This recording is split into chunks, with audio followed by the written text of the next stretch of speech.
depuis je ne sais pas combien de temps, depuis les tout débuts, on n'a jamais fait plutôt de distinction entre les valeurs culturelles et les valeurs spirituelles. C'est un peu la même chose.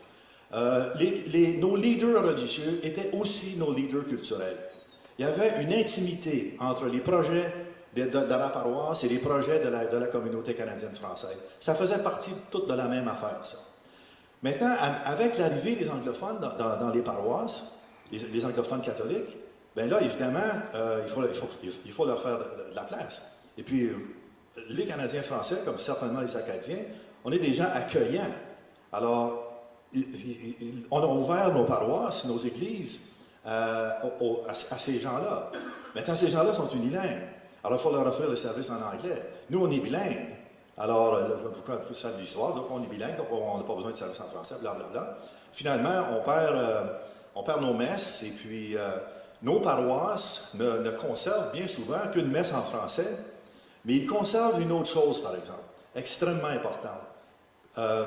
Je vais y revenir après, je vais finir avec ça. Là, ce que je voudrais faire, là, je sais qu'on est tassé pour le temps, puis j'ai l'habitude de parler beaucoup. Je vais mettre ma montre ici pour la voir, là. Parce que David, le grand héros de tout ça, c'est David. Puis je veux m'assurer qu'il reste du temps pour lui. Là, ce que je voudrais faire, là, c'est vous raconter l'histoire de SOS.